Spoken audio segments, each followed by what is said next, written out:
have your attention, please? The show starts in 10, 9, 8, 7, 6, 5, 4, 3, 2, 1, go. Hello, everybody, and welcome to the Crypto Night Show. Your host, Superman, in the house for another great session on crypto and PulseChain.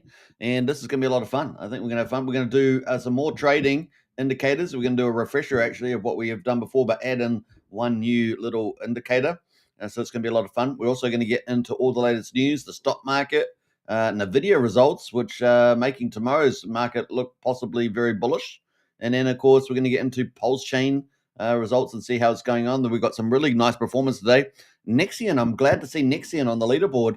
Nexion doing pretty well with Neon. And of course, we know the huge Glow project, protocol, I should say, is coming online soon. So we're going to talk a bit about that. Glow. It's going to be something people are going to be talking about there from developer, founder, Psycho. Doing a great job there. Psycho. And of course, we're also going to be talking about printer tokens dominating today on PulseChain. So the old OG Web Chef, those are all back on the menu. And of course, also we're going to talk about OG Teddy Bear there from James Maria, also doing pretty well as top tier. So that and more is coming up. And we've got some news as well. Some really good news. Now I've got a lot of really good intel. I'm not telling it in this video. That's pretty much it. I know it's terrible, but it's just it's so good that I want to put it in a different format. Does it make sense? It's so good that I want to put a different format. But maybe I'll drop some later on. Who wants to be that guy, right? Who wants to be that guy? Now I do want to say a special welcome to we've had 2 new Strategy Club members to Strategy Club. So a big shout out to them, and one of them's in the chat, I think. But a big shout out to them. Welcome to the Strategy Club. So very, very cool. Now, if you want to join the Strategy Club, the link is in the video description. Coming up, actually, we've got the monthly reports coming up for the end of May, June. I guess it's the June report. So it's coming up on the this weekend for the June. We've also got a special strategy session in the Strategy Club 2 hours after my show on Saturday, which will be Friday. Friday, I think it's 11 p.m. Eastern or 10 p.m. Eastern, one of those two. Let me double check, actually, because I've got to be accurate about these things. So let me have a look here. We got, it's going to be 10 p.m. Eastern. It will be for 10 p.m. Eastern on Friday, but it will be 2 p.m. in New Zealand time on Saturday, which is, I think, 12 o'clock in midday in Australia. So it's kind of it. You got to keep up with these time frames, right? These time differences. So that's kind of it. And we got Sean O'Malley in the house there. Let's a pump, please. Absolutely. We're after that, Sean. And of course, the DG and Hex in the house there. 5555. That number is very familiar to me. What is that number? Let me know in the chat if you guys know what that number is, because I may have forgotten. We got Goo God in the house there. Good morning to the kingdom. King is crushing it, doing an amazing job. What's it, King Jr.? Crown token. Goo God there is doing a fantastic job. So big shout out to Goo God. We do notice. So very, very neat there. Hexavator in house there. Hey. Like, answer, and share. Like and share. Yeah, I like that. Like and share. Appreciate that, Hexavator. Big shout out to you. We got Brian, one of our 2 community leaders in the house. What's up, folks? Hey, Brian, hope you're doing well. He's a brother from another mother. That's the old Brian there, brother from another mother. And of course, he's up with another brother of his own mother. Does that make sense? All right. So that's kind of cool. Good to see Brian in the house there today. The good old days of 5555. That's right. I've got to say it slowly because I used to go 5555 or something like that. So it was pretty funny. All right, so that's still haven't got people in the chat there. No one knows what the 5555 means. I know you guys know what it is. Also, last halving lol, says DG, and that's true. All right, so Hex Holders in the house there. Woo! Getting excited as well. Big welcome. Now, if you are new to the chat, don't forget to say smash the subscribe button, hit the bell as well. Now, I was going to make a comment, but I'm going to leave that, actually. It's better. Now, don't forget to repost the show. Let's do that first, shall we? Because, last time I forgot about it, and it's a good idea to get it out there. You guys help with the algorithm, right? So that's the key thing, right? You guys help with the algorithm. So definitely get out there and share the show. That's all we can say. Share share the show on X. Now, if you're on YouTube, then you know what to do. You just hit the share button and do that. So that'd be really cool. Hit the share. Sharing is caring. And of course, the more people, the better that we do in the algorithm. As you know, the Pulse, particularly if you're in the PulseChain community, or if you're in TitanX, or whatever you're in, or if you're in both, it helps with the algorithm, right? And it gets the things out, and new people come in, right? And that's kind of cool. And you guys know I do a pretty comprehensive show, right? So it's kind of educational. It's kind of covers all the markets. So we go stock market, we do crypto market, and then we do PulseChain, we do TitanX. We're going to be doing X1 chain when that launches. It's going to be really, really cool content. And it's going to be bull market, man. It's going to be where the insane gains happen, the insanity of the mad gains. We can't wait for that, can we? All right, so kind of cool. Share the show. Brian says, what's the new flag in the chat? I don't know. Is there a new flag? What is that? Oh, Mike, that is new. Holy heck and Doogie Howser. What is that? What is that? Is that something new from YouTube? I didn't even see that, Brian. Thank you for highlighting that. What they got little crowns in 1 and 3. What on earth is that? I do not know. Maybe there's an update on the YouTube. Some people don't have it, so some people it's a lot of it looks like regular names, people that have been around for a while. Maybe they're all subscribers to the channel. Maybe that's but they got little crowns and little 1 and 3s. Like Hedgehog's got a 3, DJ Hexagon's got a 1, and Brian, you got a 2. But I know that Brian's like one of the top 3 to 5 members of the channel. So that's interesting. I don't know what that is. That's pretty cool. I have to find out after the live stream. DJ Hexagons gets XP when comment. Okay, cool. Thanks for that. Yeah, I did not know. I didn't even see that update. I've been so much in crypto and not thinking so much about the YouTube. Gets XP when comment. Okay, well, that's kind of cool. I like that. All right, so comment away, guys, and get some more XP. I'm going to find out exactly what I can do with that XP. Maybe we can do some prizes and things. That's kind of neat. YouTube has missed so many low-hanging fruit on YouTube. I mean, there's so much stuff they could do, and they don't do it. It's crazy. I don't know what they do at the HQ. Or they do. You know what they do at the HQ? They probably work for about an hour in the morning and an hour in the afternoon, and then times they're either sliding down some slides, or they're in the cafeteria, or they're out on the swings. Have you seen those campuses for like Apple and stuff like that? They're just like so luxury. That's just like, why would you even do anything else, right?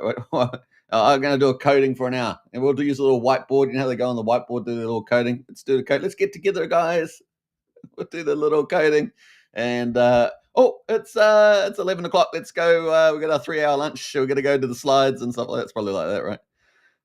It's like Willy Wonka. It's like Willy Wonka, but there's no Willy. I guess there's a Willy Wonka there, but no chocolate. No chocolate. Well, they probably got tons of chocolate, actually. Probably filthy rich chocolate. I switched to live chat and it disappeared, says Brian. Oh, really? Okay. It did. Okay, let me go to live chat. I got top chat, haven't I? Oh, okay. Oh, wow. Okay, community. I changed it, guys. This is all new, so this is kind of cool. Sorry, we're digressing a little bit, but I changed it to live board, and then it's got DJ Hexagon number 1, Brian number 2, Excavator at number 3, and then Hedgehog following number 4. And it's actually got the points. So DJ Hexagon's got 75 XP points. Brian's got 75 as well. I guess maybe DJ Hexagon came in first. Maybe that's why. And then you got Excavator at 25 XP, and then Hedgehog at 25. That's really interesting. Okay, oh, well, we'll have a look at that. In fact, that's disappeared now as well. Oh, no, that's kind of weird. All right, that's cool. A little divergence there. Something unexpected on the YouTube chat. Maybe, I don't know how long it's been around. Maybe it's been around for like 6 years. I don't know. No, probably not. But number 1 says DJ, and you are number 1 there. Now, Brian will be competing now. He'll quickly try to get number 1 off you. Don't you worry about that much. Wouldn't that incentivize spamming the chat? Possibly. That's true, Brian. We'll have to have a look at it anyway afterwards. But anyway, let's get on to the show. And let me just quickly scroll through some of my thread here to see whether I've got anything on my thread that I put on X that's particularly of interest there. No, I think we don't have anything there. So anyway, if you're not following on X, don't forget to follow me on X. You know I'm rebuilding because my last account, which was quite decent size, was taken down for no good reason. That's what it's like on social media. It's not all fun and games. Sometimes, and they don't even let you appeal. No one communicates. There's no communication. So all you can do is rebuild and hope for the best. That's it. Rebuild and hope for the best. That's kind of the PulseChain spirit, right? Rebuild and hope for the best. There we go. All right, let's get into the news on the stock market. And we've got Nvidia Q1 results. No, we're too early on that. We're too early. We're supposed to be. I'm a bit early on this one. It's supposed to be. Let me see if I can get back to the other results. Yeah. I want to get to the share market here. So let's do the share market, stock market. That's the one I want to do first. So stock market, S&P 500 falls on US China trade deal. Now remember, we're doing Wednesday's results in the United States. It's Thursday here in New Zealand. But here we are. We're doing Wednesday's results. We got the Dow Jones is down 0.6%, 245 points to 42,100. We got the S&P 500 down over 0.5%, 33 points to 5,888. And then finally, we got the Nasdaq down 0.5% at 98 points, down to 9,100. So we had a bit of a shave off in value. Not too much, 0.5% or so. The US dollar is back over 100, of course, up 0.5% at 100.28. So US dollar stronger versus the trading partners, and it's been battling around this 100 mark. Remember Trump, when he first got in with the FOMO, the market, this US dollar went super strong to 108, and then it's recently been, about 98. So, when the dollar's stronger, it means, Americans' consuming power is more stronger. When it's weaker, obviously, exports get more competitive, but, it's more expensive for people to buy stuff. So, imported inflationary type of pressures. But it's been marked around the 100. So I think it's probably there's two arguments. A depreciated dollar and a stronger dollar. I think that it's going to be, if you're going to have the golden age of America, it's just inevitable. It's going to become stronger, right? So it's going to be pretty interesting. All right, so that would arguably tamper down silver to some degree, but I think it's going to be so much FOMO that all the commodity prices are probably going to have a big rally. We got crude oil. Is at $62 and Brent oil is $65. Both of them up slightly today, but that's one area that Trump's absolutely done amazing with. Get down over $25 in oil, and fantastic course. Affects the whole of the physical markets, and we're just waiting for the interest rate cut, which we're going to talk about briefly here, because that's kind of being held up. Gold at the moment, $3,284 is down 1.1%. Silver is at $33, and that has not really broken out. I mean, it's definitely gone up like 10, 20%, but not really had that big breakout that people were talking about, up to $75, for example. Not quite happened there yet. That's good old rich dad, poor dad, right? Because I guess we haven't had enough of an interest rate exchange rate pivot. But I think actually it's probably going to be just the golden age of America that's going to drive those commodity values. So we'll keep a look up there. Trump orders U.S. chip designers to stop selling to China. So another move there. Stop challenging China there. There's a big fight in the world around, semiconductors and chip makers. As you guys know, a lot of the machines are often made in the United States and I think Netherlands is where they make the specialized machines. One of probably the most complicated machines in the world. Pretty close to it, making the makers of chips, and so a bit of a battle there. But of course, China controls most of the rare earths in the world, which is a lot of stuff you need for making that technology. So it's going to be interesting. Remember last time they tried to stop Japan from getting rare earths, and then of course Japan just went around other countries and that sort of fell apart. So it'll be interesting to see how that plays out. All right, so that's kind of where we are at the moment. But after the news, we got some really bullish results for Nvidia. And so that's pushed all the market up. So the futures market is actually up green. So we were down today, but the futures market is up, over 0.5%, almost.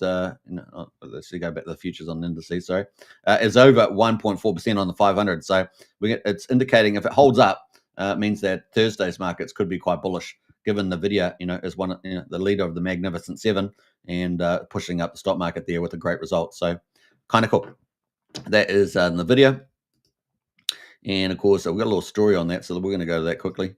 The video there, Q1 results top estimates, but 8 billion hit from US China chip ban hits guidance. So that's kind of the play there at the moment. But good results. Global demand for Nvidia's AI infrastructure is incredibly strong.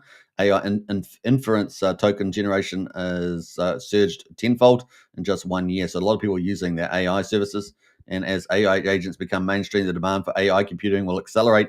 Countries around the world are recognizing AI as essential infrastructure, just like electricity and internet, and Nvidia stands at the center of this profound transformation. So you guys know one of the big deals here is that some people are going for jobs, and they're going to companies that are adopting AI big time. and the basically management's starting to say now, well, you can only hire people, you can only increase your staff if you can't do it with AI. If you can't do it with AI, so it's the employment place is going to change a lot, particularly for corporate jobs. It's going to change a lot, and then of course we know that that's white collar jobs, and then blue collar jobs going to change for a different reason. Manufacturing and other things like that are going to be replaceable with a lot of automated robots and stuff like that. So there's a whole variety of those. You can go out and look at those. So definitely we are finally here. Now, I'll tell you what, they used to say this back when I was in high school, back in the 80s, and the best decade outside the 50s, I would say. So the 80s, and they used to say, oh, robots are going to take our jobs. Never happened, right? So that was back in the 80s, but it is happening now. So they just got it wrong. They thought that it might happen in like 10, 20, 15 years, as I said, back in the 80s, because it's taken much longer than that. So, what's it taken? 40 years, 40 years instead of 10 to 15. So there we are. Sometimes things take a lot longer than when the so-called futurists say it's going to happen. But we are actually upon it now, aren't we? We're actually upon it. We got the right computer power, we got the right energy boom happening, and of course, particularly around lithium, or lithium cobalt batteries and things like that. And then, of course, we've also got, which is still going to be one of the big issues, right, is the power side of it. But we've got that happening. We've got obviously the computing power is pretty outstanding. We got down to down to the quantum, right? Down to, I think the chips got down to about 7 nanometers, something like that. So 1 nanometer being like an atom, and so they got down pretty small. But then they faced the issues of quantum physics, right? And then they had to start innovating. Then they started layering chips and all sorts of stuff. And now they've got even now they're trying to move into quantum chips as well. So moving away from binary into quantum. Cat in the box type of stuff. So it's been pretty interesting evolution there. And of course, Moore's law, if you guys are familiar with that, everything basically doubling every 2 years or year, depending on what you look at, who you're reading, but typically every year. It really faced it up with the quantum physics there. So it's exciting times though. And now what we're seeing with all that technology, convergence, right? Robotics, AI, power sources, and software, and we're getting that all converging into one pretty much. And we really are in that age right now. So I think within 3 to 5 years, man, there's going to be crazy things walking around the streets. We're going to have, humanoid robots walking around. It's going to be crazy. Next year, we're going to probably see at the end of the year, maybe a beginning of 27, but possibly at the end of the next year. Let me see if they go September, October to December. We may see maybe by January, something like that, January 27, we may see Optimus robots land on Mars. Can you believe it, on the Starship? That could be happening. Imagine that. That's like basically, Star Trek happening for real kind of thing. So that is going to be really weird. It's going to be weird. It's cool, but it's going to be weird when people actually see it. I think it's going to be pretty crazy. Brian says the 80s rock, just saying. They certainly did. They are crazy things walking around the streets now, boss, says Brian. Yeah, well, it takes a little while for it to get to places like New Zealand. We do have our own rocket ships. We got Rocket Lab, which dominates the small CubeSat market. And they're also in the US and California. Been bought out pretty much by the Americans. But that was we've got our own rockets that take off here. They're much smaller than the SpaceX, but they're also moving into medium-sized rockets as well, probably for going to the moon and stuff like that. So we shall see where that all heads. I mean, go to any blue city, it's scary. Yeah, I get what you're saying. Yeah. Well, we're going to see these around, and it's going to be pretty crazy. Some of them are quite weird looking as well. If you watch some of the Star Wars movies, some of them look like some of those robots out of there. So it's just the way it goes. All right, enough of that. So that is kind of where we are at the moment. But the company took a 4.5 billion hit from the ban, which was less than previously estimated at 5.5. And of course, $1.4 billion, pretty big hit there. But anyway, it's looking pretty good. They're forecasting second quarter revenue of 45 billion. And of course, that slightly missed projections. Missing projections of 45.66. That's their projections, of course, but that's their forecast. So we'll see how they go on there. It's going to be pretty interesting. The Wall Street analyst said the godfather of AI delivers again, with H20 China expenses charges known heading into print. The video would have delivered a gross margin of 71%. That's unbelievable, isn't it? Gross margin 71%, man. That's a high earning business. All right, so no wonder it's booming. All right, so and it's just beginning, really. It's just beginning. So what they had their black whale chip last year, and it's game on pretty much. Duke of Obuz is in the house there. Cheers, everybody. Drinks all around. he's bartending at the table. Big shout out to you, Duke. All right, so let's move on into the rest of the markets, and that is Go Pulse. We're going to get into PulseChain markets. No, we're not. It's too early to get into that. Let's go over to where are we going here? We're going to Bitcoin. That's where we're going first. Bitcoin markets, and I just realized I haven't got the Coinbase up, and I wanted to talk about CoinGecko. Should I drop some alpha? I don't want to talk about it too soon. And I'm going to do it because I have to do it in a certain way. I have to be very accurate with it, so I've got to be do it in the right way. But we got the Coinbase at the moment. We've got the market there, and we've got the total market cap at 3.53 trillion, down 2.9%. So the second day we've been down 3.53 trillion. And as we said yesterday, it's pretty cheap. I think Hexcavator put a number in for the gold market cap at 22, 23 trillion. It just does depend on which website you go to, but that is probably a fairly good number to base it on. So we're still 7x from there. If you see some of the higher end numbers, depending on how they've done the resource, it could be up to 27, 30 trillion. So it's still a long way to go to converge to gold. So we've got a lot of upside for the old Bitcoin. Bitcoin at the moment, $107,650. Down 1.2%. We've got Ethereum at number 2, up 1.1%, 2,681. So Ethereum showing some nice little strength there. I like that. XRP is at $2.27, down 1.8%. Number 4. BNB is up slightly, 0.2% at $687 at number 5. Solana then followed down 2.5% at $172. Now, I did see Rick Michelle, who I'm a big fan of, put out.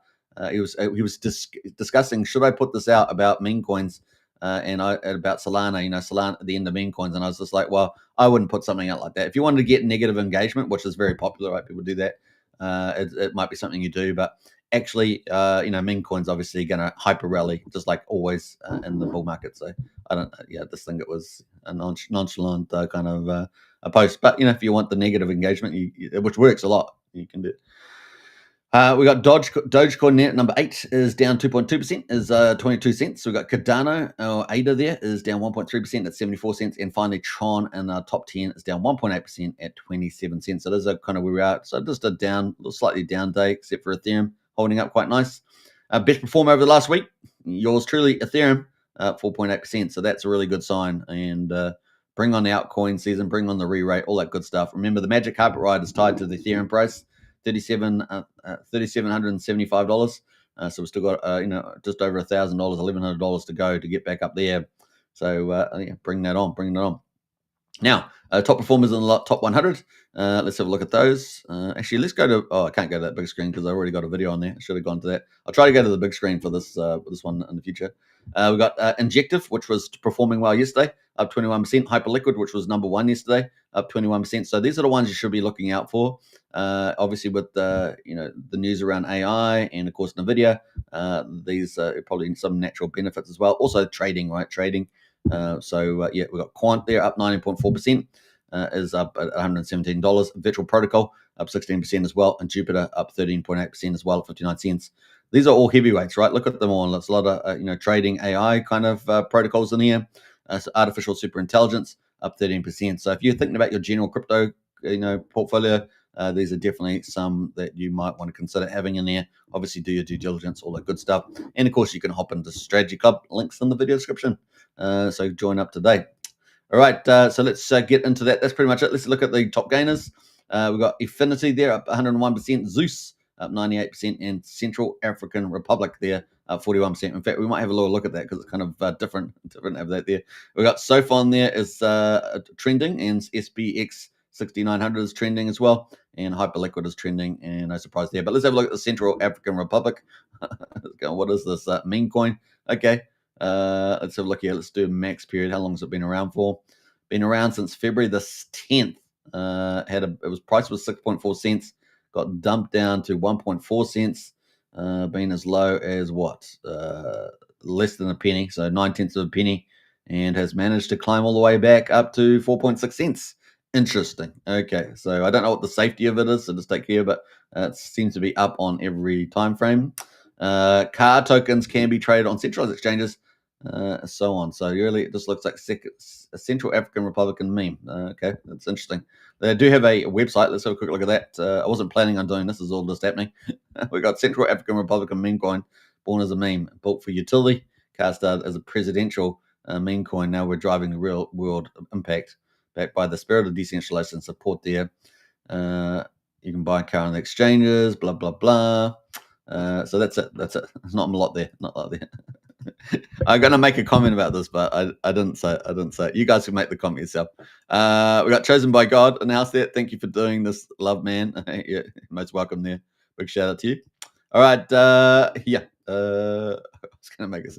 Anyway, so here we are at the marks. Let's jump away. We're gonna come. Should we come back? I'll leave that there. Actually, we'll come back to it. But let's actually have a look at Bitcoin on the chart. And here we are. We are going through the period. We're still waiting for some trade deals. Obviously, they can take a few days and weeks. And here we are with Trump's three-legged stool strategy. So we've got the trade deal pushing through. That's going pretty well, obviously through the Senate. And we've also got, what else? We've got their big tax bill.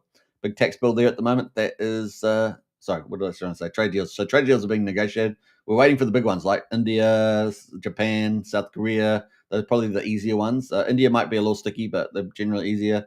And then we're waiting for, obviously, the European Union's got a bit of a trade tactic going on with the Europeans at the moment. And, of course, we've also, still got some stuff happening with China. So we'll see. We'll see how they all land. But other than that, I think we're going to get quite a lot of low-hanging fruit. And that's going to be very bullish in this period here leading up to the 4th of July, which is when Trump wants basically his three-legged stool strategy in place, right, for the golden age of America. So that's kind of the play. So we're actually in a very, very, I would argue, bullish environment right now. But it also means that we're also a bit sensitive as well, with some of these tactics still playing out, right? So that's about 35 days, well, actually a bit longer than that, 36 days to go. The other thing, of course, we've got the big tax bill. That's huge. That will do the tax extensions, right? There are no taxes on tips and all that sort of stuff. Now, we don't really have tips here. There's a few places that I think have tip culture, but we don't really have a tip culture here. But in the United States, as I understand it, it's actually a big part of someone's wage. Like if you're a waitress or doing retail or something, understand tipping's a pretty big part of the wage. Let me know in the chat there how much that might be, because I'm not in America. I don't live there, and I only watch the movies, etc. You know how it works. Big tax bill there. Now, the other thing called deregulation leverage, that's still playing out. That's going to take a little longer. It's going to be like phased approach, but essentially a lot of that's going to be in place by July. For crypto, of course, we're going to get even more stuff coming, being dripped out over probably the first 12 to 18 months of Trump's presidency. So we're going to expecting more stuff in September. They got a big report coming for digital strategy in September. So that's going to just take a little bit longer to play out, specifically to crypto. But actually, it's pretty bullish. Trump gets his three-legged stool strategy in place by the 4th of July. Remember, he's already got over like $13 trillion of investment. He did that within 120 days, which is astounding. It's astounding. Think of it, 13 trillion, 14 trillion versus the US GDP, which is 27 trillion. So it's just remarkable numbers. All right, so that's kind of where we are there. And then, of course, we may have some really cool stuff here. Obviously, the 90-day extension goes through to about 10th of July, but I don't think that's really going to be a big deal there. Really, it's about the 4th of July, and having a big party could happen on the Monday, right? So on the Monday the 7th, we might see a big party where Trump says, we've laid the foundation. There's three-legged stool strategies in place largely, and it's golden age of America on there. So that's the time frame we are on at the moment. Brian says, if you get tips, they can pay you less than minimum wage. If you get tips, they can pay you less. I mean, it used to be that way anyway, says Brian. Yeah. Let us know if you know much about tip industry. That'd be pretty interesting. No tax on tips. All right, so that's pretty cool. That's going to be neat. So what's Trump targeting, right? So there has been a little criticism about the spending bill, which is probably fair enough. Spending's always spending creep, right? But ultimately, the idea is to grow the U.S. economy 3-4% plus, and to get GDP, get the deficit down to about 3% of GDP. That's kind of the basic stuff there. To deal with the trade deficit, 1.2 trillion. Get rid of, deal with a lot of they will be targeting that the big debt, the 37 trillion. But I think they want to either do it through growth, which is what they're targeting, or do it through assets as well. So you think about a balance sheet with income and expenses and assets and liabilities, really they can do it with the income statement, and they can also do it with the balance sheet, trying to deal with the assets. And that's why they're going to be surveying all of America, which has never really been done, above ground, below ground, and on the oceans, and of course the Gulf of America, which I think is a great name. All right, so that's kind of cool. All right, so that's kind of where we are at the moment on Bitcoin, and so yeah, we've still got this golden cross playing out, and we're expecting basically consolidation here before we move up to that next target, 130 to 150 k. And that's kind of the next target there. And we've got the right sort of lay of the land for that, with a few little hiccups on the way, with the tactics, of course, that Trump has to use to get the outcome that he wants. All right, so that is on the Bitcoin. And, of course, we're going to go into Go Posts. Of course, day 748. So, obviously, PulseChain forked on the, what day was it? The 13th of May, 2023. And, of course, we've got Pulse at the moment at quadruple 0382. Is actually down 6.4%. So we still have not really broken that resistance at 4,200. That is the mark that we want to beat, and we have not done it. So so far we're just being kept down. We're being kept down by the man, so to speak. And we're at 38% of the mean sacrifice price. PulseX at the moment is at 40347, and that's down 6.5% as well, pretty similar to Pulse.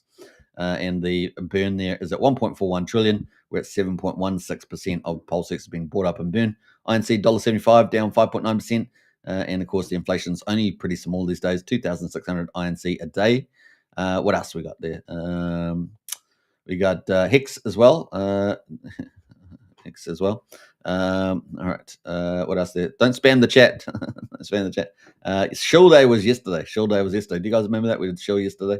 We got the Hex at the moment, 3/4 of a penny, down 9%, and we got EHEX there at 23. Was it 23 hundredth of a penny? Combined price EX and BX has gone below 1 cent today. Unfortunately, we're at 00989. So let's see if we can hold on close to 1 cent. That'd be great. All right, so let's go to gas prices. 1.9 million beats, so 3 cents for a PulseX swap, not too bad. And the validators at the moment, of course, are rising. Look at that. Woo! That's a bullish sign, right? So yeah, the price can go up and down because we've got thin liquidity, but man, we're getting some of the fundamentals are all going to the upside. 50,524 is the active validator number, so that's gone up again, and we're at pushing that higher. Bridge, where's the bridge? 96 million. Now remember, we've got a lot of funds coming over to PulseChain now that are not showing up on this bridge. So this bridge, it's kind of like Bridge Plus now, right? Because now we've got like banks are coming back in a couple of weeks. We've got Ramp now, which is already bought in about $1.2 million already in like 9-10 days. I think it's 10 days. So it's things are changing. Things are changing on the PulseChain. So we can add that in. And not only are they coming over the bridge, but they're coming through Ramp now and that, but they're coming directly into buy tokens. Whereas some of this bridge stuff comes in, but it can just sit in a wallet like as an asset, right? It doesn't buy stuff necessarily. So, but in any case, we're sitting at 96 million. So, it's down about 600K. Well, let's say $500,000 from yesterday. $500,000 different down there. Now I'm going to get some new sites. So we're going to be doing some new coverage on different sites because there's other data I want to bring up from now on. I just have to get around to doing that, but that's coming up there as well. Now let's look at the overall market. So $28.5 million is the volume today. So pretty good, right? Not as good as yesterday, but still pretty good. Been up over 30 million quite often the llast couple of days. Previously been down at 22 million, before that down at like 12, 14 million. So this is kind of cool.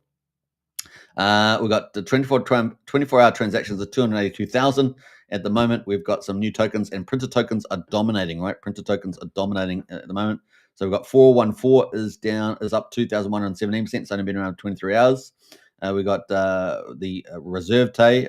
We got the FD versus Reserve Tay there. That's been around for 5 months, and that's up 50%. So, and that's also versus Tropa and Treasury. So we've got all these tokens related to James and Maria tokens going up 45%.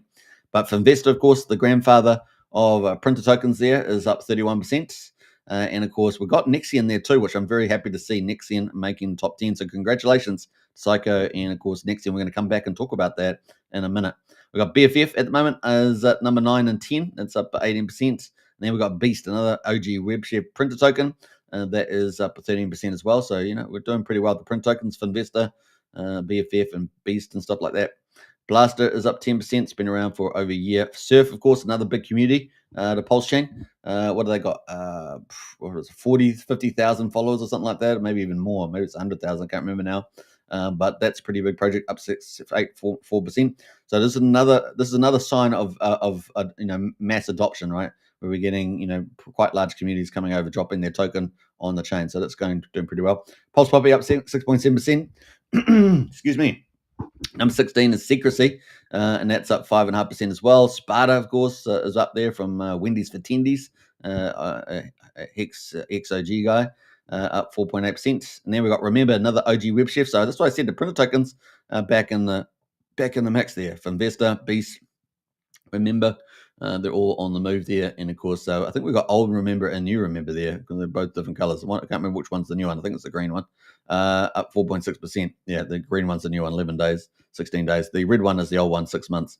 But they're all up as well. And then we've got some pump tires. Pump tires, the main coin for pump tires is up 2%. So we haven't got a lot of big movers today. Obviously, these are kind of relatively small moves.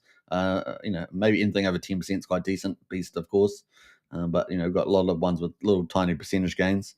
We've got Missile as well, is up 2.8%, another OG web chef. And then we've got Teddy Bear, which I've got in the title as well. Teddy Bear there, this is from James Maria, of course, that is up as well. So some of the James Maria stuff moving. We've got this reserve tay because it's matched with the Troper and Treasury Bill, right? And of course, XUSD is tied into Treasury Bill as well. There's a few things on the move there at the moment.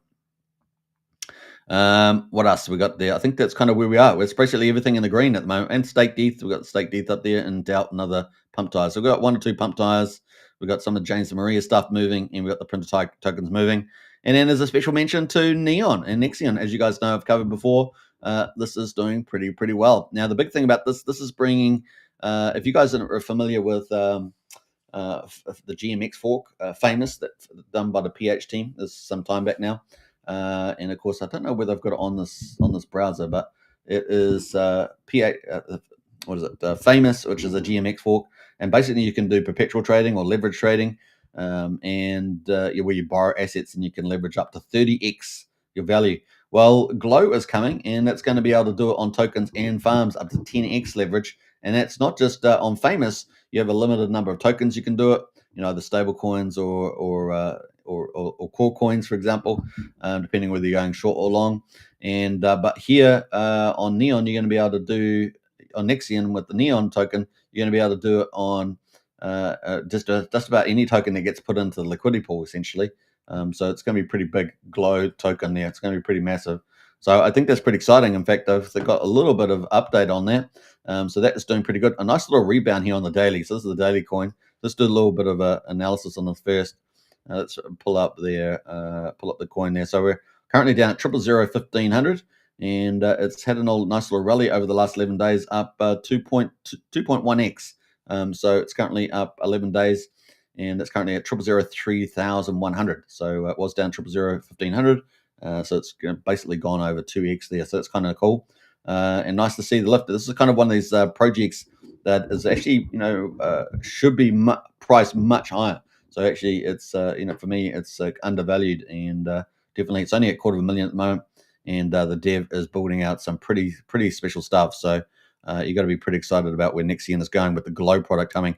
It's opening up a big market area on PulseChain, right? So it is opening up the leverage market, and of course expanding the tokens that can be taken in potentially, and lots of teams could get their projects in there, right? It is a game changer. So think of all the projects on PulseChain.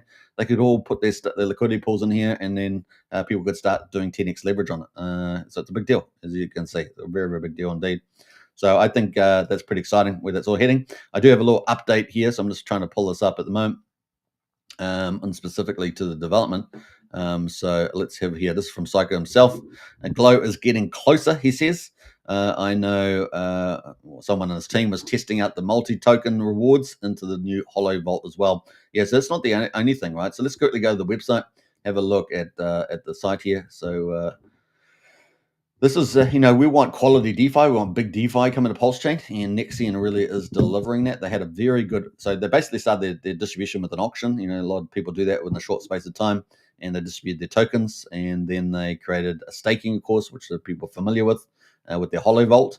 Well, Hollow Vault version 2 is coming, right? So this is going to be pretty exciting. So at the moment, you stake Neon, which is the token for Nexion platform, DeFi platform, and you get rewarded in ink and Neon tokens.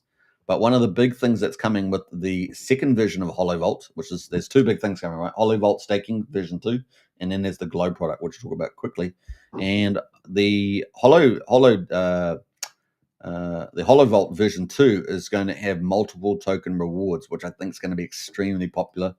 So looking forward to that with the Neon.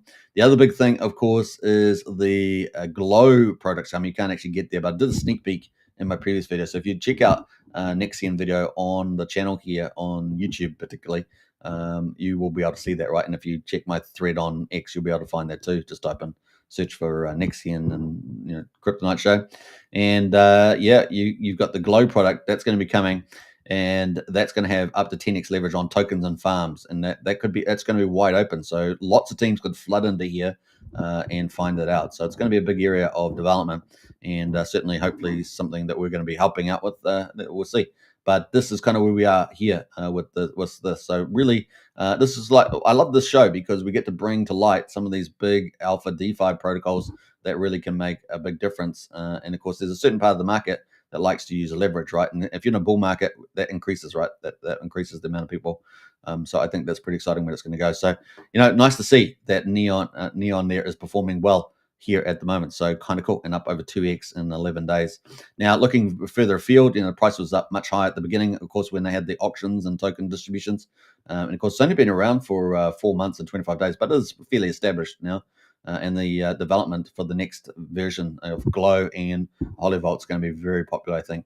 Lots of collaborations there kind of coming, I'm sure, for that one. So big shout out to Psycho and the team. We're looking forward to that coming to the market, and I don't think it's too far away.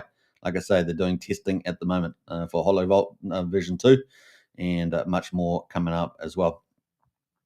Woohoo! It's going to be pretty cool. I think they're going to possibly do some tokenomic changes as well for the taxes on here as well. So they've got a little description down the bottom here. You can check that out as well. So a little, and they've got limited tokens, which I like as well. 1 billion tokens. So, and they have a burn in there. So check it all out. The videos on the channel, and of course you can join the Telegram and Twitter as well. So big shout out to Nexion team, and I'm so stoked to see them trending on the top mark. That's where they should be. Very, very exciting about that. All right, let's see how that goes in the future. All right, so that is pretty much it for Nexium. Now, the other one I want to talk about quickly is Soul Sun and Meal. Sun Mini Meal. I'm getting a stutter here, because there's some big updates happening in this in the Sun Mini Meal. What pause this? Sorry, that's the wrong pull. Let me jump back in here. What's this? It was the main one there. Soil token. Soil. Where are we up here? This one here. All right. So this one here, we got a little bit of a sell-off just before the show, I guess, a couple of hours. Yeah, we had this wallet here, a new wallet, 25 million. So the one thing with Sun Mini Meal is that there are a lot of people with a lot of tokens that got it close to free, like they were part of the loyalty sort of point system, and then they got to swap it over into Soul tokens, hit the market with that. But today we had some updates today, and man, there's a lot of cool stuff happening, and a lot of stuff they're not even telling us about at the moment. The one thing I will say is that the buy and burn itself, the corporate buy and burn, will probably take a little bit of time. So because they've got to set up a foundation. So that's one thing I'd mention. And so you're always going to get a little bit of selling in here. The other thing is you can see here on the daily, we've got slightly lower high as well, 14 cents. But as you guys know, if we come up to the future here, to the third, they're going to be at the Austrian World Summit. And so that's going to be, that's coming up here. So that's the time frame. What we're going to see here. So it's just timing, right? It's just timing. So this here they were hoping that they'd get to $1 billion market cap by that time, right? But let's have a look at the market cap so far. And that's the market cap there at the moment. So let me put in the time frame again, just to give you an idea of what this is doing. So that is the third. All right. So time frame, they were hoping to get to $1 billion, right? So $1 billion market cap was, it was a fun target, more or less, I think. But it's that was where they wanted to get to here. So this is the first real big corporate on PulseChain, right? This is this is really the big juggernaut. So and the model is very clever. The model is very clever for creating value. So I think it's going to be pretty exciting where this goes. And this is where we're up at the moment. So this is the one. This is the first project that arguably could be the first $1 trillion project on PulseChain, right? And therefore, matching Bitcoin. So soil Signum with the system could end up being in a Bitcoin. It could be valued that highly. It's going to be pretty interesting to see that. And the model is pretty clever because it's a high margin business. It's a unique business. So the product itself is, I don't know, almost impossible to replicate, one would argue. And so it's got that exclusive, and it's also the holy grail of kind of health food versus calories and weight loss. So you can do everything at once, kind of thing. And it will only suit a particular person, but a lot of people can adapt. It's going to be interesting to see. But this is early days, right? Still early days, so I can't say enough. But on the 3rd, they're going to be at the Austrian World Summit. They're going to have a big announcement there, and there's going to be several investment bankers, at least 3 of them. And Wolfgang, the MD for this, is actually networking a lot with these guys, these big wealthy European guys that have got billions of dollars, etc. And they love this idea, right? They love this idea. So it's going to be interesting to see what happens with this on the 3rd. Now, obviously, we've already got some people that have got a lot of coins. So that person that sold there earlier, this one here, 25K, and we were at 12 and 3/4 cents. It sends us down to 11.77 cents, and so that's a brand new account. So how much? You see that there's no bought tokens now. This was forked only, back on was it the 3rd of May? No, 28th of April it was. And so yeah, that's going to be pretty interesting. So there's a lot of people with free tokens. So there will have to be those loose hands at the beginning, people that make quite a lot of money. So they will have to be exited that way, and that's what we're seeing in the chart, right? We saw it back here. These are people with large token supplies, and we saw it again here. All right. So there will be a bit of that. Now, the market cap, of course, has come down to 604 million as well. Now, the reason why I wanted to keep up the CoinGecko stuff here is because if you look at the market cap ranking, so if you've got the market cap down here, right? So if you've got the market caps, you can come down. You got 89 billion. So you got lots of billions in here, and then you come all the way down in the top 100, and you keep scrolling down. Now, you can argue some of these market caps, right? Because some of them probably shouldn't be where they are because they have like fixed supply coins and stuff like that. You can see that when you get onto the top page at the moment, market cap, you're almost at $1 billion. Just get on the market cap here on CoinGecko, right? Now, you can fake market caps, of course. We know that. We know how you can do that, right? You can just hold most of the supply and have a high enough price. But this is kind of where they are. So at the moment, if they can get $1 billion, that would put them on a page 100, right? They put them in the top 100 if they can get $1 billion. So that gives you an idea of where this potentially could go. But if we take down where they are at the moment, which they're just, but the prices moves around quite easily, right? We saw 25K move the price down fairly easy still. Then that would move them down here at around the 145 mark, 150 mark. That would push them in there. So let's say 140, 145. So that's kind of where they would be at the moment. But of course, this has the potential for becoming the first trillion market cap. So imagine getting to $1 billion, and then of course potentially even going 1,000x from there, right? So it's pretty massive gains there, and of course that would put them in the same ballpark as we said, with the Bitcoin, right? Because if we go back and have a look at Bitcoin, that would put them in this market cap, where the only one with a market cap of trillions is a Bitcoin, right? 2.1 trillion. So will Sol Sun Minimil be the next $1 trillion, basically like Bitcoin? It's definitely got the ability to do it. So it's going to be pretty interesting to see that happen. It's still like the early days though. So just take that note. But man, we could have some big announcements here on the 3rd of June. One of those announcements could very much be one of the announcements will be, I believe, the Ramp Now. So Ramp Now at the moment is funneling all this money in, and you can actually see Ramp Now, right? So Ramp Now at the moment is ticking away there. Let me just see the account. That's the account there. So this is Ramp Now, right? So Ramp Now is continually buying, right? People are buying. And of course, there's a lot of small amounts because at the moment, their limit is kind of $1,000, right? $1,000. Oh, sorry, 1,000 euros. I think it is 1,000 euros or $1,000, one of those two. And of course, that limits the amount of big buys. But what they're going to be doing is they're going to be lifting probably here on the 3rd of June, lifting that to 10,000 euros. So that's a big difference, right? 10,000 euros. And of course, that's huge. Now, that may even potentially lift again in the future to maybe 50,000 per buy. So imagine those sort of buys coming in. It opens up a lot of players. Now, at the summit, we're going to hear they got a number of investment bankers going to be there. They've obviously got another number of billionaires also in the circle here that Wolfgang has been talking to, and going on the yachts and all sorts of stuff. And they've got some very keen people in that space. So we could suddenly see a lot of re-rating of Sun Mini Meal. Now, I'm not saying it's going to happen tomorrow, but I think within months this could be highly re-rated very, very quickly. Now, the one thing that Wolfgang has said is that he doesn't want the price to overheat. He wants the price maybe 15 to 30 cents. So he doesn't really want it to overheat on the price. And I think that's game on there, right? If you pump it to $1, you've got all these people with these sort of kind of free coins. A lot of them have been buying Sun Mini Meal products, so they're all customers for the most part, as my understanding. So, and then they swap their points over. So that's all where we are now. We've got like 12,000 holders. So this is potentially pretty huge. And like I say, I don't think there's nothing even close to this on PulseChain. I mean, people can talk about PDI and talk about all sorts of stuff, wrap Bitcoin, all that sort of stuff. And it's going to be, that's cool. I think going to have a good time on PulseChain, particularly if Richard does some collateral backing in any sort of protocol, brings any sort of collateralized DeFi.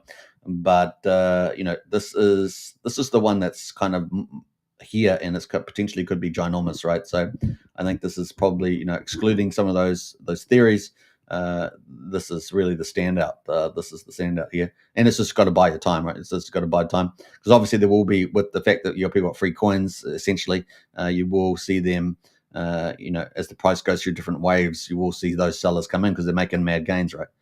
Even if they're in there. Now, they're also going to be on this day, we understand, not only will we see probably 10,000 euro increase in the individual buy thing, but that would bring on bigger players, but also that the customers will possibly have their wallet on their website for the first time, and that brings a hold to the new retail market as well. Yeah, they also will see all their coins and the value they're worth, and we might get a big dump fest as well, but it also is potentially adding a lot of new buyers as well. So it's going to be interesting to see how that all plays out, if you know what I mean. So got one big sell pump mental, and then we've got a whole ton of buy pump mental. So how is it all going to wash out in the market? Going to be pretty interesting to see that. But yeah, we could head, I think, pretty head to $1 billion market pretty quickly. Now, of course, if you haven't joined Strategy Club, you should probably join, because then I can talk to you about the future numbers, all the numbers for the future of the Sun Mini Meal, which I would argue is easily going to be the juggernaut on PulseChain. Now, you got to remember that if Richard Hart does a lot of his stuff about lifting Pulse and all this sort of stuff, well, this benefits Soil token as well, right? So it's X's on X's. So imagine that. So if you think you're going to get 100x on the Richard core coins, and you think you're going to get 1,000x on a Soil Sun Mini Meal, and that's a 10,000x, right? So you're pretty much pretty game on there. So pretty big numbers. All right. So yeah. It's going to be a lot of fun, and I know that everyone is going to have some fun under the sun, which is all about Sun Mini Meal, right? It's pretty much it. It could be pretty massive. Let's say that much. It could be 100,000x, right? That's kind of where I was heading with that. 100,000x, and where are you going to find that, right? So where are you going to find that sort of stuff, right? Well, so apparently Sun Mini Meal could be that potential, right? So yeah, pick up any dips if you can. But once again, if you want to find out the future fundamentals, which are even more bullish, they sort of lay out the land of what I'm talking about there today. But I've got a bigger update on Sun Mini Meal, so keep a lookout for that. That is coming. We got some comments in the chat there. Property review, great show. I appreciate that property review. Big shout out to you. And we got Wells in the house there. Thanks for covering Neon. Love the project. Yeah, I think it's pretty special. I think really that glow is going to be quite a big, amazing addition to PulseChain. I'm looking forward to a lot of teams, utilizing that opportunity to put 10x leverage on many coins and many projects. I think it adds a lot of bullishness and potential price upside. We got Brian and House has joined Discord here. Yeah, if you want to join the Strategy Club, you can hit that link and join up. It's only $35 a month. Very good value, I think, compared to some people who are charging thousands of dollars, and you're getting a lot less alpha, and you get a lot less alpha. But we got Craig in the house there. Morning all. Hey, Craig, good to see you. Always a pleasure. Brian says Sun Mini Meal for the win. Yeah. Hey, look, it's a healthy food, low calories. Man, it's crazy. You can actually get all your nutrients from the Sun Mini Meal for 800 calories a day. So just goes to show you that it's pretty impressive. That's pretty impressive.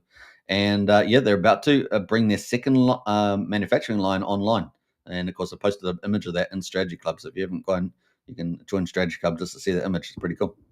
All right, so kind of cool. That is where we are there. And yeah, so we've got some cool stuff happening on PulseChain. Nexion, Sun Mini Meal. Man, a lot of fun there in the house. All right, so let's get into some of the stuff here I want to talk about. Actually, before we do, I was going to do trading and I want to do that, but let's talk about Hex Scout. Hex Scout, of course, has been working with on a ramp now, which has been brought on by Sun Mini Meal itself. And so here we got Hex Scout here giving us a lot of updates about the bridges and exactly what happens, right? So I thought it was kind of cool. So Ramp now receives your fiat payment. It then calculates the current exchange rate for your currency to USD, and they use bridged USDC from Ethereum to PulseChain to perform your request via swap. So what we are seeing, not just the on-ramp buying tokens, right, directly, like Hex and PulseChain, because they've, Hex Scout and Ramp now have expanded the tokens from just not just Sol token, from Sun Mini Meal, but also Pulse Hex and Signum token, things like that. And what it's doing is also bridging a lot of USDC to PulseChain. Isn't that awesome? That's the public good part of it, right? That's the thing that's amazing. So the resulting asset is transferred directly to your wallet. As demand grows, more USDC is bridged from Ethereum to PulseChain to facilitate swaps. So a lot of people may not have been aware of that, but that is of huge value to PulseChain. So bringing all this stablecoin from Ethereum over to PulseChain, brilliant move, right? Brilliant move. So it really is fantastic. This strengthens the bridge, enhances security, and of course injects fresh fiat directly into the market, maximizing price impact for the purchased asset. So absolutely huge, right? Absolutely huge. So really good stuff there, and fantastic. So I'm just going to say fantastic, fantastic. Covered this on the live show, and go PulseChain. I know people don't use hashes so much, but I figured if everyone else is not using hashes, then I should use hashes. So is that a good logic? If everyone else is not using hashes, even if I can't spell right, then maybe I use it instead. You remember X said, "Oh, we're not using hashes so much," and I thought, well, if everyone else is not using it. Anyway, repeating myself, deja vu, Groundhog's Day. So that's pretty cool coming from Hex Scout. So really cool. All that capital stablecoin coming over to PulseChain is exciting, guys. It really is exciting. So bullish news there. All right, that gets us into the trading part of the show. So let's get into that and how we're doing for time. 57 minutes on the hour, so doing pretty well. Now, as you guys know, I wanted to bring in a little bit of stuff just to revise what we had previously done in a previous stream, right? So that's the key thing now. Now, as you can see here, I've got the PulseChain price. So we're at 3,835 on the price. We got 5.4 million liquidity.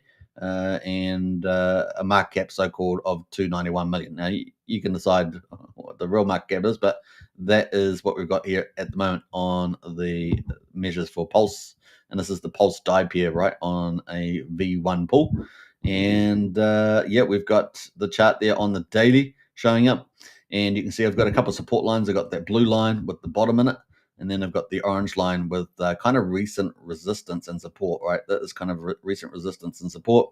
And that's, essentially at 4,200, if I remember rightly, 4,200. So that is very, very important. So, yeah, that is kind of the mark there. Now, what we're going to be talking about is moving averages, like the EMA averages. If you recall, we did it in the last video. We're also going to be talking about, golden crosses and death crosses in terms of where the trend is your friend. We're also going to be talking about trends themselves, higher lows and higher highs. I'm going to talk about that. And yeah, those are some of the key things. We're going to talk about the RSI. It helps to tell you whether things are overbought or oversold. Very important if you're new to crypto to have you use your RSI at the very minimum. Even if you're not using moving averages, using the RSI will help you a lot, save you bacon. But you must have emotional control and good decision making. Nevertheless, you must still say, okay, well, it's overheated on the RSI, it's overbought.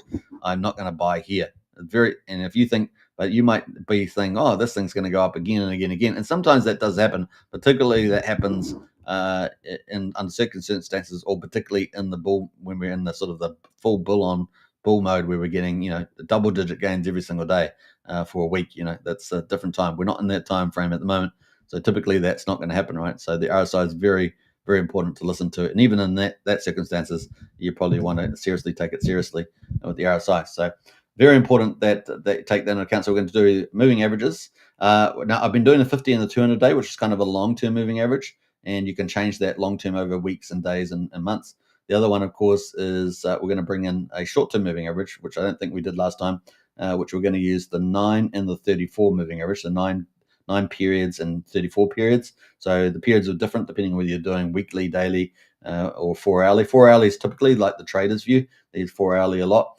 And you can get into smaller time frames like an hour, depending on what you're doing. But typically a day trader is going to be trading within a day. A swing trader could be within days or weeks. There's some of the language you might hear. And then, of course, investors take a long-term point of view, right? And it could be months, if not years, depending on your investor's point of view. So it's a couple of little terms of types of traders in the market. So we're going to have a check out of that at the moment. So let me just get back on here. And so we're going to add this on. So now actually I've already got this in. So typically you're going to go up to this little FX thing. That's kind of like a functions, and it's sort of indicators and strategies. You can click on that and you can type these in. So if we want moving averages, we can do that. So first of all, we're going to go for RSI first. So this is going to tell us whether something is overbought or oversold. And essentially tells you what the trend is in terms of more buying over selling or more selling over buying. Kind of the idea. So we're going to click on that. Now I already had one on there, so I'm going to get rid of that. But this is what it looks like, right? So it has the bottom line, which is 30, has a middle line, which is 50. It's kind of the middle, right? And then it has the top line, which is 70. And you know that if it's going up to the top line, that means the chart is probably overbought, right? So it's overbought. What do we see out of the chart here? It's overbought, right? So it gives you a bit of an idea of what's going on there. Now, when the chart comes down, we can see that it's kind of getting down to the oversold period around 30. You can also see that it starts to go up a bit. So there's a good chance that it will bounce off here, and off it goes up again. And of course, down it comes on the price. And the RSI comes down, it gets oversold, and therefore it suddenly gives a nice little rebound. And we see the price rallying up there. So it's kind of the idea. It gives you a kind of a band, as it were, a top and bottom band, telling whether something's overbought and oversold. So if this is the only measure you use, you're new to crypto, and you've seen guys that are new to crypto that come in and they buy the tops all the time. It happens to people that have been around a lot too, right? So it's not just new people. Then you've got to, using the RSI is very important. Why does it happen to people that have been around a long time? Well, either they're not using the RSI, or they don't control their emotions, right? And their perception that it's going to keep going is not realized, right? Because that only happens in exceptional circumstances, right? So when it sort of defies the RSI for a long period of time. So it's very important that you have emotional control and good decision making. And if you see the RSI up here, you got to say, "Wow, I better take profits," or you're going to be the guy that buys up here. And if you bought up here, what's going to happen? Well, it's going to sell off. And then once it sells off, do you think, "Oh, you're going to sell it?" Well, no. What happens is that you think it's going to recover, right? And so then it goes back up, right? So expecting it's going to come down a little bit and then go back up. But the RSI here is just gone all the way down. So you do have to use a bit of judgment. And of course, RSI is not your own measure that you want to use. That's why we use other measures like moving averages, other indicators. So you might want to have at least 3 or 4 indicators to help you make decisions. And you can make judgments about those, including volume, right? Not just price, but volume moves as well. So there are volume indicators, not just price ones. All right, so that's kind of the idea there, and you can see overbought. So this would actually help you a lot using this, as you can see, and it's probably the very minimum that you should have there. All right, so let's go into the next one we're going to have, which is the 50-day and the 200-day. I've already preloaded these, right? But let's go to the EMA. So you're going to have an EMA here, and all you have to do is click moving average exponential, right? So and typically the exponential part, as opposed to a simple moving average, really just weights the most recent periods. So it gives more weighting to the most recent time periods than the previous ones, right? As opposed to simple, it's more like an average. So that's why it's a moving exponential average there. Now I've already got them preloaded, so we're going to add those in and so on. So this is the 50 and the 200, and I have my own color coding. You can have your own color coding. I like to have short term kind of slightly brighter, and then the longer term slightly duller. But both of them are bright. It's orange and yellow. And so here at the moment we've got these moving averages. These are long term, right? So I've got this on the daily, right? You can use it on the weekly and the monthly and the 4 hour. You can different time frames, and of course you compare different time frames to another as well. So if there's a daily time frame, you want to know, is the daily going to still keep bullish, or go back and have a look at the 4 hourly, right, and see what that's looking like from an average point of view and from the RSI, right? See whether there's more gas in the engine kind of thing. And that's a good way of judging. Now, as you can see, we've got a nice little move up here. We've got a nice little move from the 50-day. Now, remember when the 50-day here, so see the 50 days in yellow, when it crosses, in this case, it crossed very late. So you've got to use other indicators as well, right? So you can't just use moving averages, but because you'd already be way down here, right? But it's definitely useful to use this with other measures. And you can see that we had a death cross happen here on the 23rd of April, 24 on PulseChain on the daily, and then down it went. And look at the chart, just absolute brutal down to the downside, right? Obviously, PulseChain has suffered from having the SEC cast a dark shadow or cloud over it, and of course also we've had a lot of black swan events. There's been numerous of those, and what I call grey swan events, kind of events we kind of knew it would happen, and kind of thought they may not, and they happen, kind of thing. So that's kind of where we are. And of course, then we have ended up having had a short little golden cross here on the 25th of November, had a nice little rally. And of course, that's already about halfway through that rally, or even more, maybe 60% through the rally, time we get the golden cross confirmation. Then it got smashed down, right? More black swan events and other things like that. And down we came. So PulseChain has suffered a lot of those kind of events. And so that's why we're looking forward to hopefully a more bullish future. And with a lot of those out of the way, now that we've been defeated the SEC, it's hopefully clear skies, right? Clear skies rather than cloudy, dark skies. So this is kind of where we are at the moment. We see the 50-day moving up, very positive sign. And of course, we got that blue line I put down there as the bottom, right? The bottom there down at 1600. And here we are back on the move here. Now, this is the Pulse versus DAI price. Let's take that into account. So, the other one you can look at is Pulse versus the ETH, for example. See how it's performing relative to the ETH chain. And, so we're moving back up here. And look, we're getting pretty close. It feels like we're getting pretty close to a golden cross. But what do we see here at the moment? So let's get rid of the moving averages so we can, break this down. So without even the moving averages, let me hide those. You can go and click the little I button and it will hide. Put a little button there. And of course, that will hide it. And that is, what do we see in this chart? Well, let's do little measures here. Let me see if I can zoom on this a bit. I'm going to go to the bigger screen. So let me jump over there. Not a mystery. It is a repeat of the debt cycle. Let me hide that. So this is the bigger screen, and let's go full mode on this. Let's go full mode so you can see in detail. Make sure that the screen's showing up. And I haven't got this auto logged either, so let's see if that works. So that's the chart there, and I just want to get rid of some of this stuff here. So that's the bottom there, right? So we got the bottom in blue. We got this orange line, right? The orange line was a lot of support here when the price was up. And then, of course, we've found that once we've come back up to it, we've got a lot of resistance here. So this is kind of a good guide, right? It's not a good guide that we're facing a lot of resistance. And the resistance is at 4,200, right? So we had support at 4,200. We had a couple of wicks down to this level, right? You can see the wicks there as well. And then we've had, we got a rejection. We actually got over it, and that was kind of exciting. But we needed to retest the 42 and then move back up, but we didn't do that, right? So just not quite there yet in the market. And down we came, right? Down we came. So we're currently at quadruple 3,800, and we do have because we've got thinner liquidity on the pool. That means that if we get particular large players making big moves, that also impacts the chart as well. Whether it's James Maria or whether it's Mr. Dong or whoever it's going to be, whether it's Mr. 555, all sorts of players can influence the chart as well on specific days and impact the trend line too. So there's a little bit of that going on. But here we are down at 3,800, and of course the market's down a bit as well with the old, Ethereum, Bitcoin, or particularly Bitcoin, I should say. Even though Ethereum is actually up slightly, but the market's down a little bit.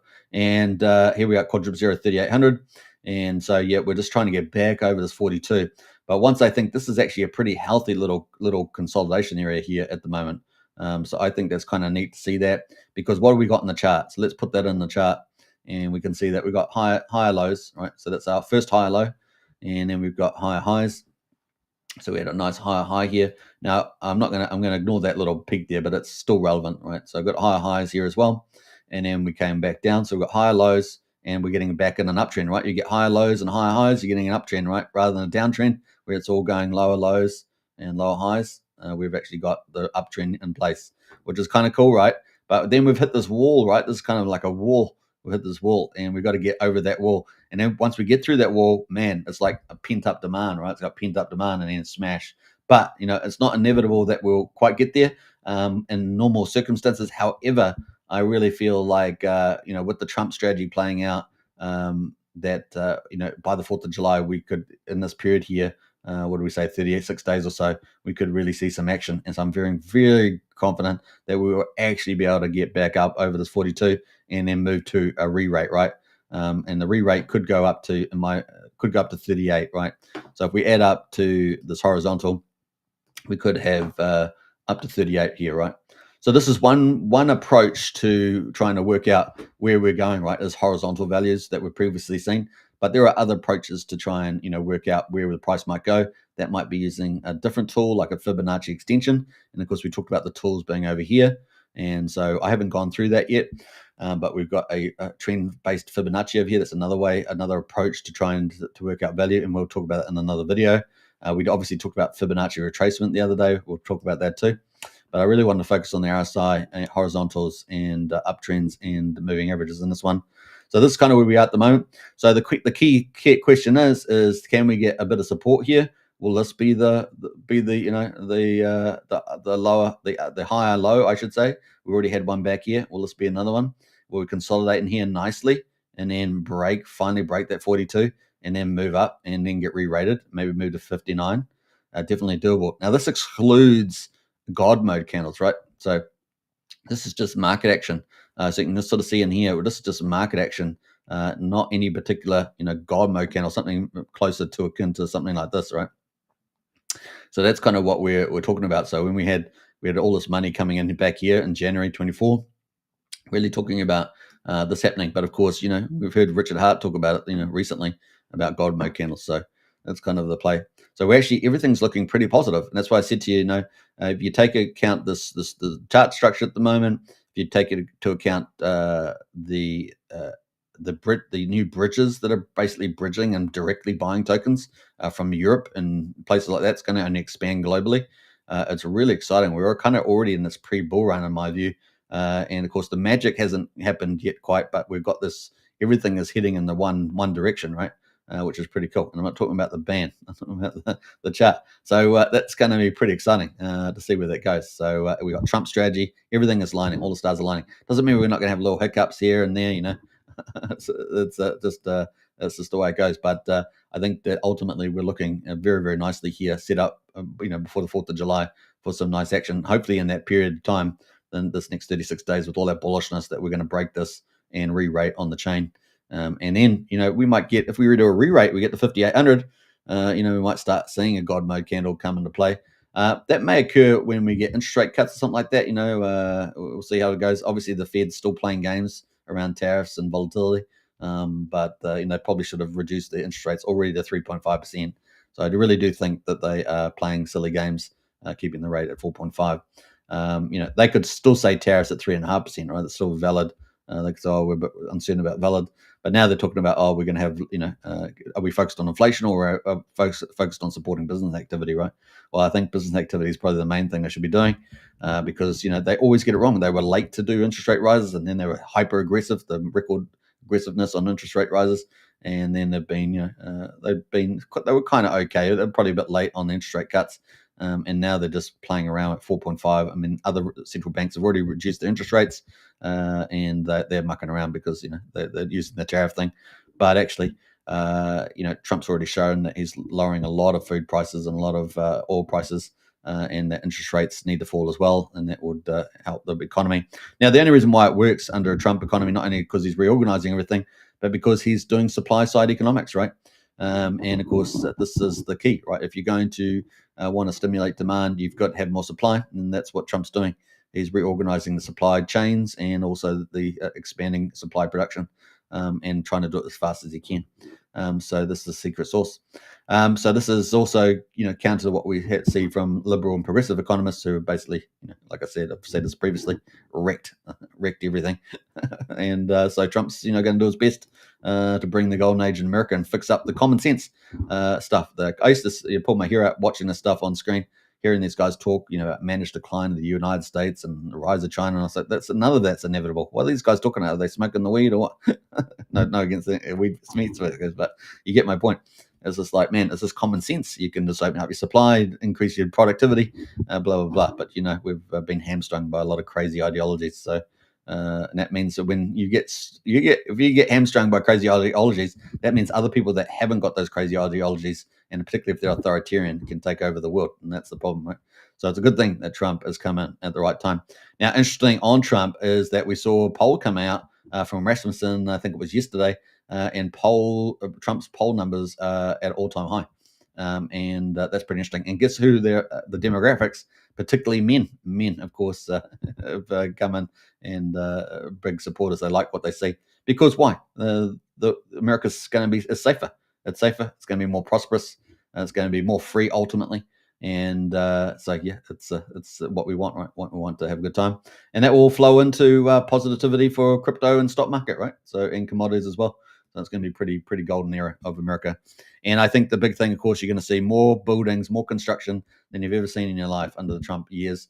And that's already started. So if you go to certain places, they've already started building massive plants and clearing massive lands for new AI building machines and stuff like that. So yeah, we might actually. So it's going to be golden right now, but maybe in decades in time, it's going to be like the Terminator movie. I don't know, but who knows? But at the moment, it's going to be golden. So kind of fun.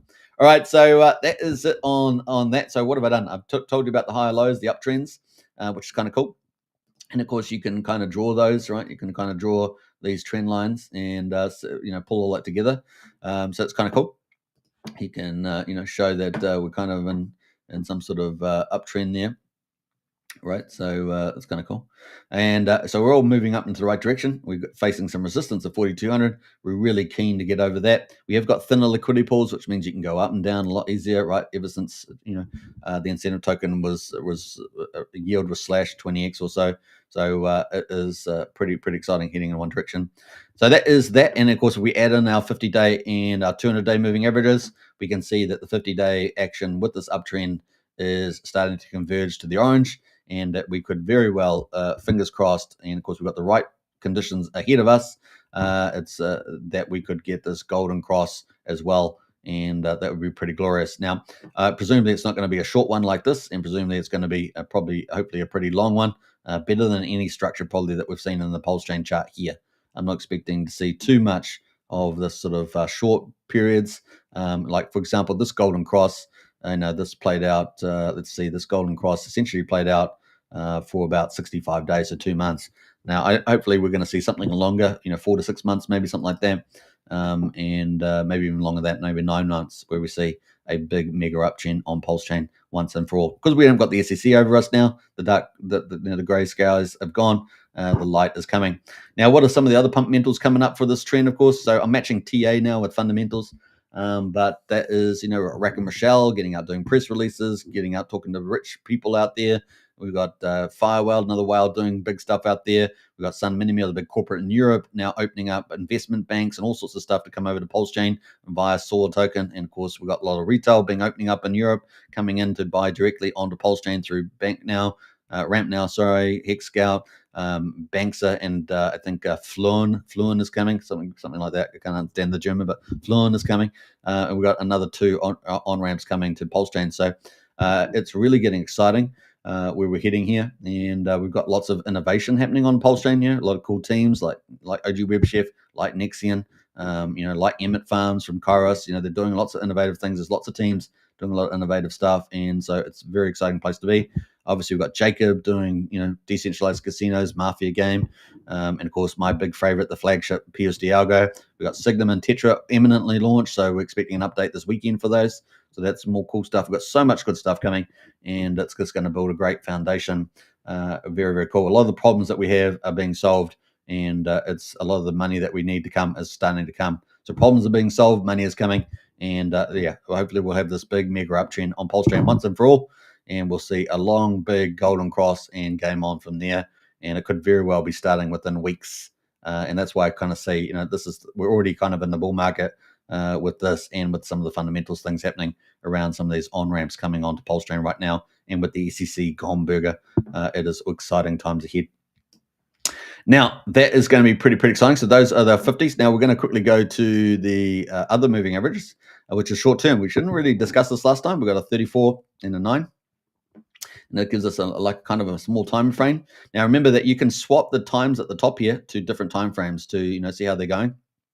You can swap between different time frames. Now obviously you're going to have to refix the chart to make it look good, but you can come down to auto here. You can also come down to the little peg here and make sure that auto fits if you haven't done it already. So that's kind of cool. And yeah, so here we are with the shorter time frames, and we can see there we've got 9 days and 34 days. So it's like 9 days or just over a week and a half, versus 34 days, so just over a month, so almost 5 weeks, 4.5 weeks. And we can see that we've got a little bit more information by using shorter moving averages.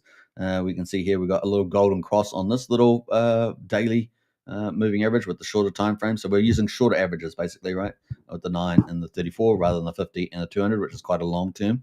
And you can see, a little dip here, and then we're in a little golden move here as we're moving up, right, to higher highs and higher lows. We're moving up, right? So I just realized that we're going to put a high there. So that was one there, right? We've got a high. And yeah, we're slowly moving up here. Now it is turning a bit, so we are getting a bit of a turn. So how big is that going to be? Are we going to get another one of these? Or are we going to get this just faking out and then maybe continue to go up, which is hopefully what we're going to get, right? We want to get that. We don't want that crossing down. We definitely want that to go up. Now, I've got this here. That's kind of where we are at the moment on the price.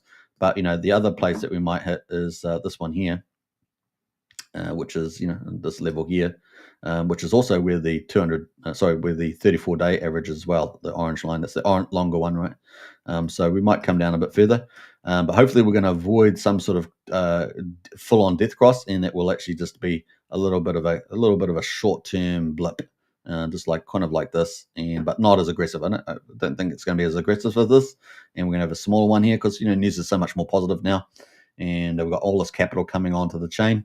That we get just a little bit of a move here and then back up for the next wave higher. And like I say, once we break this 42, it's really game on, and we could rate all the way up to 5,900 or 5,800.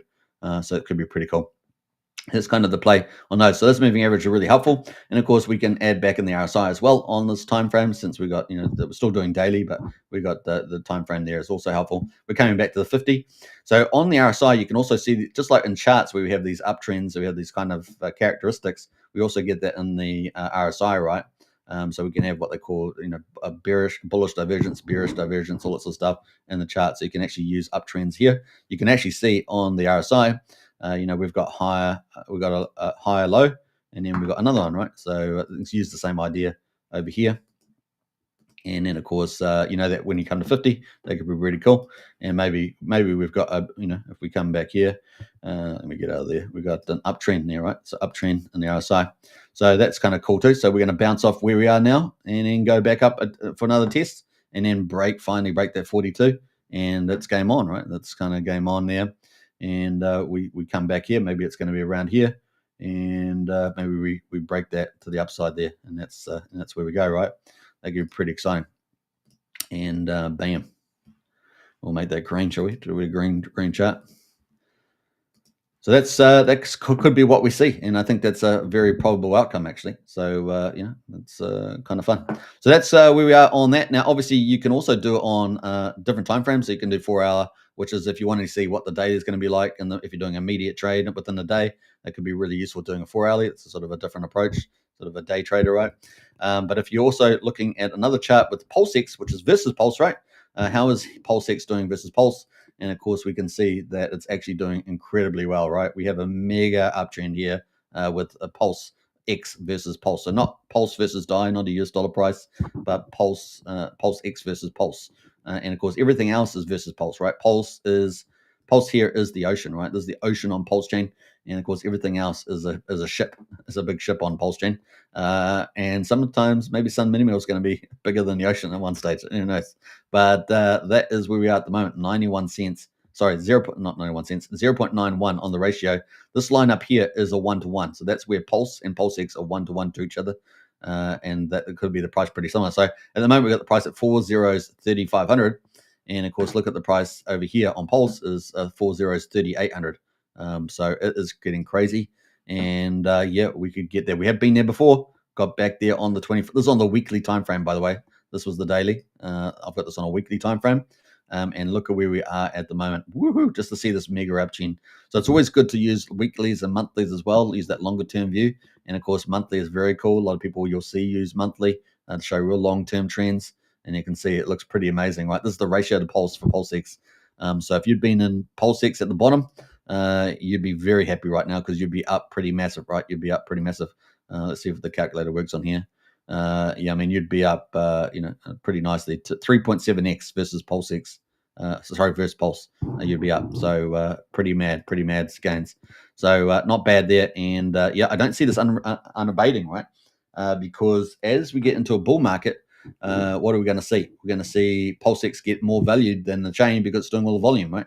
It's also got the big buy and burn on it, right, as well. And inflation's been cut 20x. So it could be pretty huge. And then, on addition to that, what happens if the Master Chef contract gets called? And of course, that goes to the Incem tokens part of the DAO. PulseX and Incem token, a dual token system that could be super bullish. And of course, we get single side staking. If we get third party protocols that end up using, in a big way, PulseX and Incem token, that's also another layer of pumpamentals, as well as, of course, capital coming into PulseChain and pumping PulseChain. The ocean gets bigger, right? And all the ships get bigger. It's kind of a stupid analogy, but everything goes up, right? It's kind of the big play. So pretty exciting stuff there. So that's kind of some of the stuff there around the charts there. I hope you guys have enjoyed that. And we're in pretty important times. And as I've always played on one of those videos, it's pretty exciting where we're going from here. Now we're at hour 26 minutes. Hope you guys have enjoyed the show. If you love the content, don't forget to share YouTube channel around, tell people about it, get subscribers, and of course, share on X. Hit this follow button as well. Leave comments, smash the likes. You guys can make a big deal on the algorithms. Of course, if we're talking about a lot of good stuff that you love, that's only in your best interest. You don't have to do anything else. So that's pretty cool. What else? We've got a couple of comments in the chat as well. Good stuff, boss, from Brian. I have never ever bought the top of anything, says Brian. We've got TJ in the house there. Good to see you, TJ. Big shout out to you. Was it Cyberpunk 2077 is tremendous, says TJ. Full screen mode rocks. I think you're talking about some Cyberpunks, is it? 2077.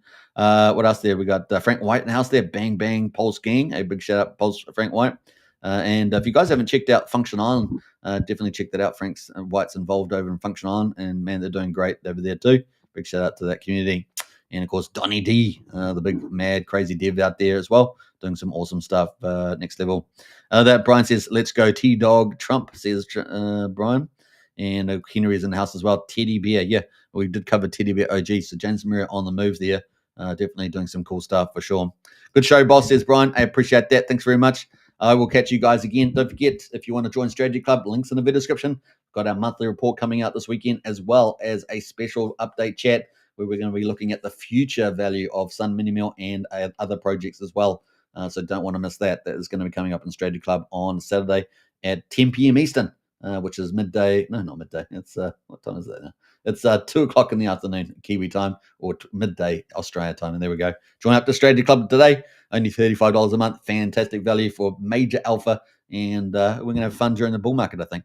All right, take care, everybody. And I'll catch you on the next one. Bye for now. Peace out.